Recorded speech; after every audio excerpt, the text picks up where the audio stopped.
continuing their quest for even more analog realism. This is Acustica Audio's Wine.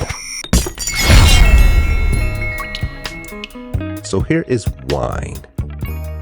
Now, wine is first and foremost a mastering processor. Of course, we can always use things how we want. So we have the new resize options in here. We have a number of presets from a handful of users. We have the harmonics. Of course, this is increasing or decreasing the harmonic content that is given from the plugin. Adjacent to that, we have the clipper. We have I would like to call it a rather soft compressor, right? It's not really heavy, but it definitely glues things together. You have the wet and dry mix option here for the compressor. Below that, we have a tilt EQ, low and high, and I'll demonstrate that by turning the equalizer on, and you can see how it changes, and it is fixed as far as its frequency is concerned. In the middle, you have the input meters, the output meters.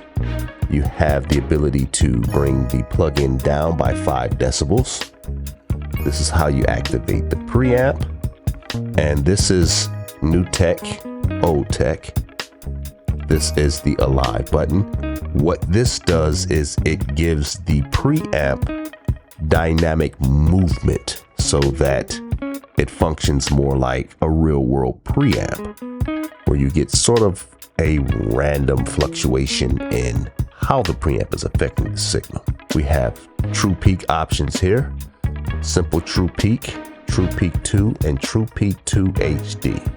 I kind of had to feel my way around as to specifically what this was. Now, I thought at first it was dealing with the preamp, but this is actually the compression type. So this goes hand in hand with the compressor. So you got the very soft compression, or you have more of a tube compression. So those are your two options for the type of compression that you get. Below this is an equalizer with 4 fixed bands. As you can see, these are not normal EQs. The more you dig into it, you can see that it kind of has that pull tech effect, right? Now that one is pretty straightforward. This one is pretty straightforward. But the high and the lows have that pull tech effect to it. We have a built-in limiter here. All right, a mono maker that goes from 0 to 100 hertz. All right, that's to get your bass tight instead of it spreading to the stereo. All right, so you're able to do that, and this linear phase works with the mono maker. Now we have the euphonic here. This gives you stereo spread without sounding weird. All right. And this only works on the frequencies from 100 hertz and up. To the extreme left, you have filters, high pass, low pass, all right? To the right, we have these 2 resonant filters that allow you to notch out any problem frequencies that are in your mix. We have dither with 8 different dither types and the ability to change the bit rates for your dithering options. And of course, bypass and your listening modes. Now, this black area here, and let me play some signal going through it. This is for any dynamics that are going on with the plugin. So for instance, if I turn the compressor on, you can see how it is compressing at the top here, according to what the signal is playing. Same situation with the limiter. You can see what it's limiting, and you can also see how the signal increased in volume automatically with the limiter. Same thing with the clipper. If there's any clipped signal, it will show you at the top that it's clipping the signal coming in. There's one. My signal is not that hot coming into the plugin, so you're not getting a lot of clipping at this moment.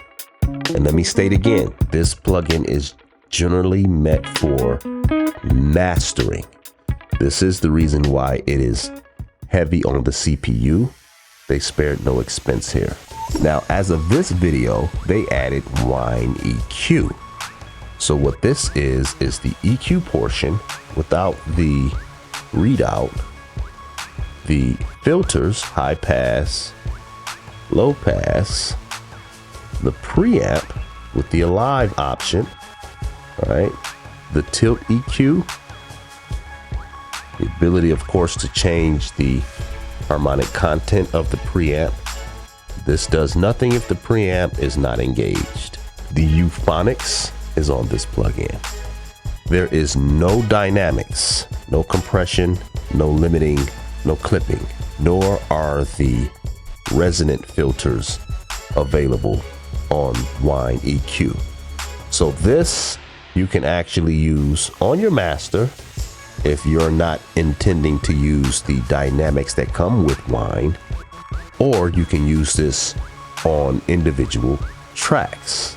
So this would work more like a channel strip without dynamics, and it's way lighter than the full Wine plugin.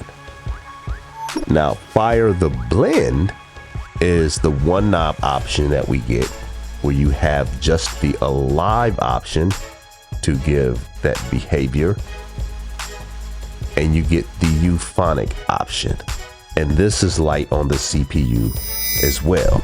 So those are the three plugins that come with Wine. So using the same track that we did for Sand, we're gonna try and make an attempt to master that track. We're gonna utilize two additional plugins for this review. That is True Balance and True Level. Mostly True Level because we're doing this in a mastering capacity, but we'll check the balance of the mix with True Balance just to get an idea of whether or not we're in a good place with the balance. With that being said, let's get started. I saw the wind blow. I have the R&B reference selected. We'll hit balance check. And this is the result. All right, everything looks good as far as a balance is concerned. So I'm happy about that. All right. And that's pretty much where we'll stay with this particular meter. Going over here, let me reset this when the song starts over. White snow, only to cover up the pain. All right, so this is what we're mostly concerned with. Now, our target is set to R&B, which is 12.7 of dynamic range and negative 8.3 for the loudness. As long as we're in this green area and this green area, meaning here in the center, I'm satisfied. All right. Right now, as you can see, volume wise, which is the up and down, we're not there yet. We're averaging right now around negative 18, right? And of course, our dynamic range is too wide, all right? So again, we want to get in this general area. So let's begin. So back here in wine, I'm going to engage the preamp and the alive option. And mind you, the alive option is not super audible. It's fairly low, but it gives a little bit of movement on a psychoacoustic level. I'll increase the preamp. And this preamp's job really is about taking the digititis out of the track. And we don't have a lot because we were using the sand plugin for this particular record. So at this point, I'm gonna shut my mouth, I'm gonna twist some knobs, and then I'll chime in on occasion. Of the season weaving of cold rain slow rose to a white snow, only to cover up the pain.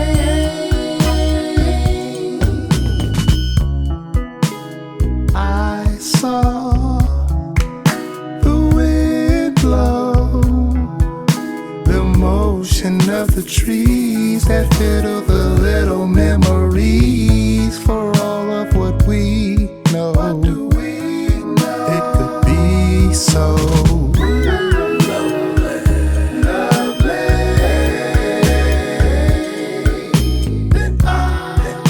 Then I saw the time go, the withering of the leaves, the bitterness of the season weaving of cold rain slow rose to a white snow, only to cover up the pain.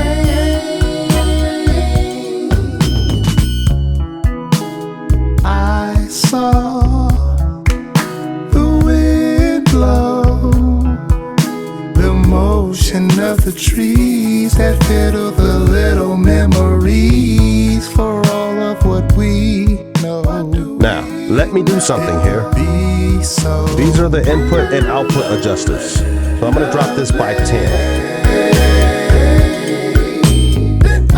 Because I know that that is the level that will match with the before and after, right? All right. So loudness is back down here, but right now we're concerned about dynamic range. Slow rose to a white snow, only to cover up the pain.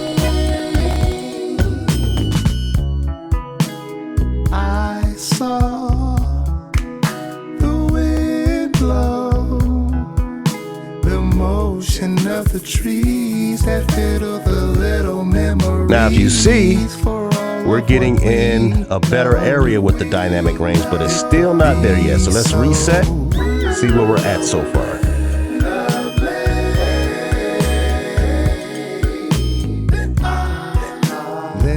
Better on the dynamic range. I'm going to engage the clipper. I'm going to push this a little bit. The leaves, the bitterness of the season weaving of cold rain slow rose to a white snow, only to cover up the pain.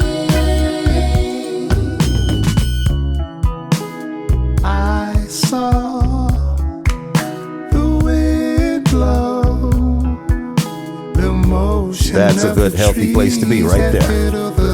Memories for all of what we know. Bypass. It could be so lovely. The change isn't super drastic, but the range from the low and the high instruments are a lot closer now. That's what that dynamic range is doing. The leaves, the bitterness of the season weaving of cold rain slow rose to a white snow, only to cover up the pain. I saw. All right, so I'm gonna gauge the equalizer, and we're gonna do a few steps here. The motion of the trees that fiddle the little memories for all of what we know. It could be so lovely.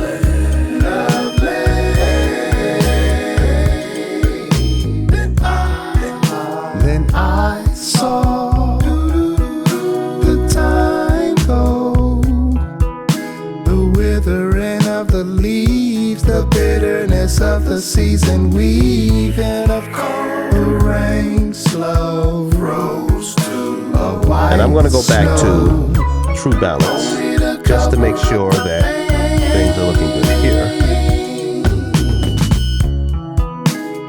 I saw the wind blow, the motion of the trees that fiddle the little memories for all of what we. I'm going to reset everything. It's going to be waiting. We're here at 0. I'm actually going to turn the true peak on to HD. All right. And then we're going to see where we're at. I saw the wind blow, the motion of the trees that fiddle the little memories. That's a nice place to be. For all of what we know. Now, the last thing is the euphonic.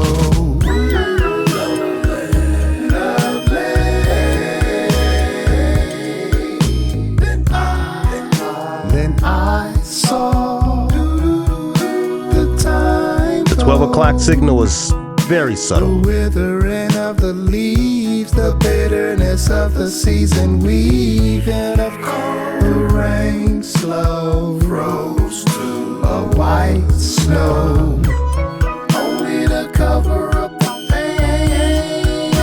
All right. So let's do a before and after, and we'll switch back and forth between the two, and it will be volume matched.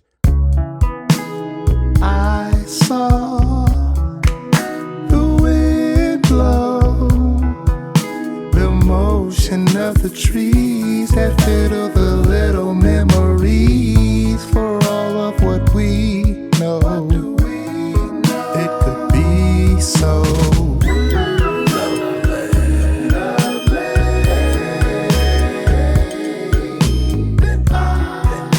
Then I saw the time go, the withering of the leaves, the bitterness of the season weaving. Of course, the rain slow rose to a white snow, only to cover up the pain.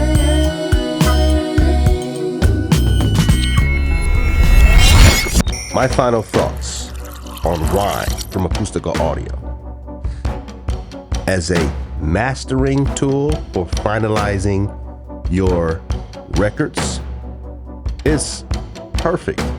I thought I would have had some quips about the clipper, as I had inquired about its position and routing here. It's actually after the limiter. It turned out to still be just as useful, allowing me to push into those upper limits of the audio result, getting a much louder master. Now, this definitely requires some additional usage to really dial in and hone in for me. So as the icing on the top of the cake, I think Wine, personally, is worth a look at. If you're interested, check the link in the description. Outside of that,